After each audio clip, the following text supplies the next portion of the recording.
Right now on ABC 10 News at 4, two fires broke out in San Diego County, one in Mira, Mesa, the other in the Paula Mesa area. The fast response that protected homes. The CDC talks about the possible need for a vaccine booster. An in-depth look at what top health officials need to know before making that final decision. And the continued fallout after that tortilla throwing incident. The man who says he brought those tortillas to the Coronado Orange Glen game explains why. ABC 10 News starts now with breaking news. Well, this morning's wet weather did not stop two fires from starting in our county. Firefighters are working quickly to put out a fire burning in the Paula Mesa area that's on the left-hand side of your screen. They have another fire in Mira Mesa now under control. That fire in Paula Mesa is about a mile west of the Paula Casino Spa and Resort. It's at least 25 acres and is burning off State Route 76. CAL FIRE says there are no reports of any structures threatened at this time. No word on a cause there. In the meantime, a fire in Mira Mesa is now under control. It broke out near Capucano Road. Our ABC 10 News reporter Anthony Pura is on scene right now. And Anthony, this grew to about 2 acres, threatening some homes too. It's about 3 acres, Steve, according to firefighters, and it came too close for comfort for some of these homes here. These are townhomes. We're off of Black Mountain Road near Mercy Road, and let me just show you how close this fire came. You can see over here the burn marks on this hillside. That fire went up the hillside, but that burn mark started about 100 yards from where we're standing right now next to these homes. There are also homes on top of this hill. The fire came even closer to those homes. Now you can see that it is under control. Firefighters over there in the distance, I don't know if you can see them, but they are working. They're looking for hot spots to mop up. But let me show you a video just taken at the time of this fire when it was completely raging. Take a look.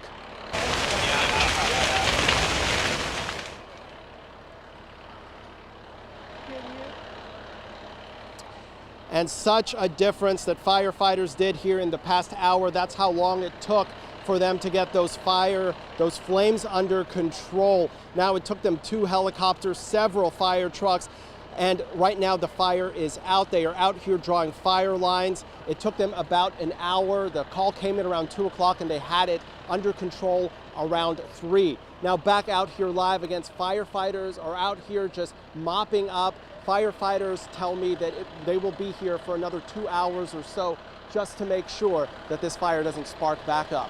We're reporting live in Mira Mesa. Anthony Pura, ABC 10 News. Anthony, thank you. Let's bring in our ABC 10 News meteorologist, Leah Pizzetti. It is hard to believe it was raining this morning, Leah. Now we have these conditions out there this evening.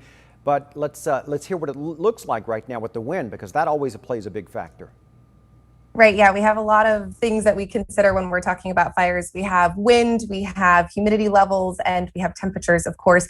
Like you said, we did see a little bit of light rain this morning, but it was light and it has pushed to our east. It's not going to do anything to compensate for the very, very dry conditions that we have. Even with light rain, we still have extreme fire risk.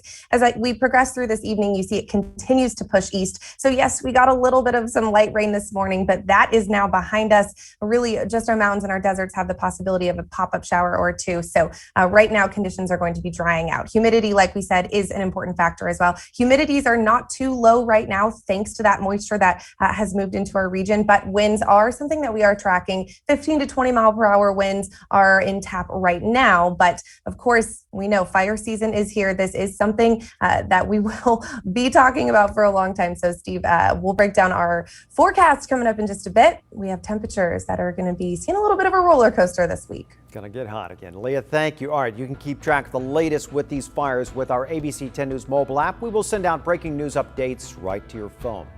Also tonight, new at 4, we are hearing from the man who said that he brought those tortillas to that Coronado Orange Glen basketball game. Last night, Coronado's head coach was fired after an emergency board meeting following the controversial incident. Now, the man who brought those tortillas to the game is now sharing why he did it, explaining they were not supposed to be thrown at the players. Here's our ABC 10 News reporter, Mimi Alcala. What the heck? Freaking tortillas? This tortilla throwing incident after a Coronado versus Orange Glen basketball game sparked outrage. Many community members calling it pure racism, as tortillas were hurled from the Coronado side at the predominantly Latino and Hispanic Orange Glen team. But for the first time, we heard from the man who brought the tortillas. Luke Cerna graduated from Coronado High in 1999. He declined an interview but sent the following text messages in response to our questions. Cerna tells me he went to UCSB, where the tortilla toss was a celebratory tradition, writing, "Yes, I handed out the tortillas myself before the game. I indicated that they were strictly for use if the team won. I never said anything about flinging them at the other team to either the bench players or the cheerleaders." We have much to learn about racial diversity, and I hope to do some of that tonight. After hearing from more than a dozen speakers during public comment at a Coronado Unified School District Emergency Board meeting Tuesday, the trustees voted 5-0 to fire head basketball coach J.D. LaPerry. Coaches for Orange Glen said LaPerry yelled this after the loss and before the tortillas were thrown. Get your kids and go the home, losers. But Cerna tells me he believes the coach was unfairly fired and, quote, "My concern right now is with the Coronado administration and school board, who colluded together to make JD the scapegoat so they wouldn't have to truly investigate and learn about what really happened at the end of this game. JD deserves to have his coaching job back." All right, we did reach out to the district superintendent for a response to what Cerna had to say in those text messages, but we were told that they can't comment on confidential matters.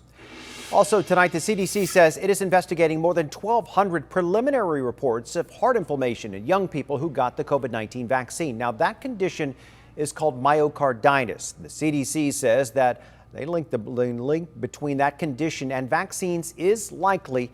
The agency says the number of cases is still very low. There's only about 12 for every 1 million vaccine doses.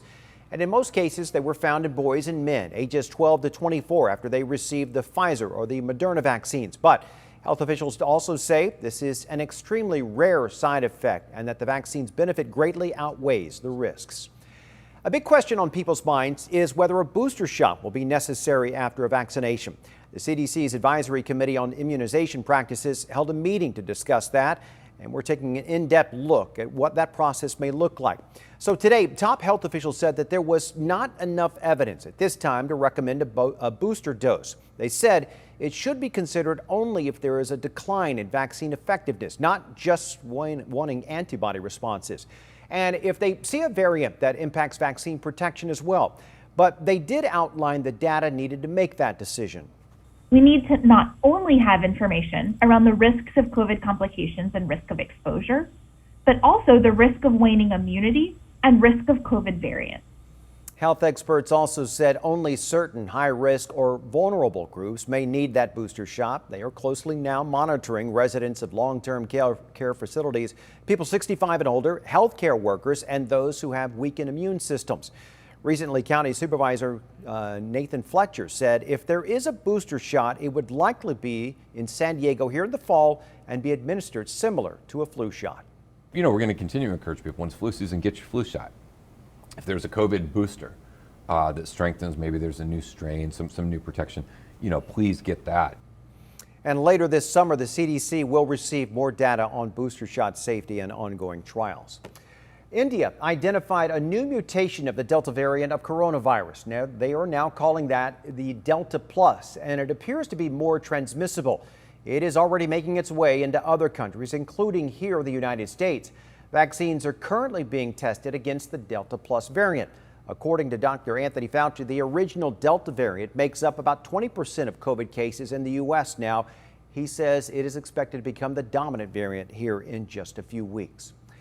Flooding from a water main break forced the shutdown of Gate 7 at Naval Base San Diego. 2 water mains broke out this morning just before 11 on base, according to the UT. The Navy closed Gate 7, that's south of the main gate at 32nd.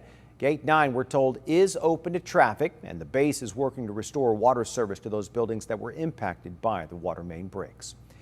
The man accused of killing a Church's Chicken employee and severely injuring 2 others in Otay Mesa was in court for a preliminary hearing today. Our ABC 10 News reporter Marie Cornell explains what's happened in court so far. The prosecutor says she plans to call 6 people to testify. We've already heard from one witness, a woman who was at the drive-thru at the time of the shooting, and she described seeing a shooter pointing a gun at employees. We drove across the street to the Arco gas station. Other than the initial shots that you heard that you thought maybe were fireworks, did you hear anything else? Yes. What else did you hear? We heard a couple more shots. When you heard those couple more shots, were you looking at the person? That was when I was looking at the person. What did you see? Him shooting a couple more shots towards that way of the kitchen. The defendant, Albert Blake, was also in court and didn't show much emotion as he listened to witnesses describe what happened in November of 2019. Blake is accused of shooting 3 employees inside of this Church's Chicken restaurant in Otay Mesa, killing Maribel Ibanez and seriously injuring 2 others. Investigators say this all started when Blake tried to use a fake $100 bill to pay for his food. And witnesses say he became angry when Ibanez wouldn't accept it. They say Blake left but returned 10 minutes later and started shooting at employees in the restaurant. The woman who was at the drive-thru says after hearing the shots, her and her husband drove off. She says she saw the shooter leave and they came back to help. What did you do next? Drove back to the Church's Chicken. And why did you go back there? Because I knew they got hurt. So what was your purpose in going back there? To see if they needed help. Also expected to be called to testify is a little girl that was inside of the restaurant at the time of the shooting. The prosecutor says this will likely be an all-day thing, and then at the conclusion of this, the judge will decide if there's enough evidence to move forward with the trial. Reporting from Chula Vista, Marie Cornell, ABC 10 News. Vice President Kamala Harris will visit the U.S.-Mexico border on Friday for the first time. Harris plans to stop in El Paso. Now, this is just a few weeks after her trip to Central America and Mexico. That's where she met with leaders there to address the root causes driving this mass migration. She faced criticism, though, on both sides of the aisle for not visiting the border sooner. And the U.S. Border Patrol Chief Rodney Scott is now stepping down. According to a source familiar with that decision, Deputy Chief Raul Ortiz is expected to step into that role in the meantime. Scott became chief in February of 2020 after serving as San Diego Sector Chief for years. But he was expected to step down with the changes in administration. He began his career with the Border Patrol in 1992.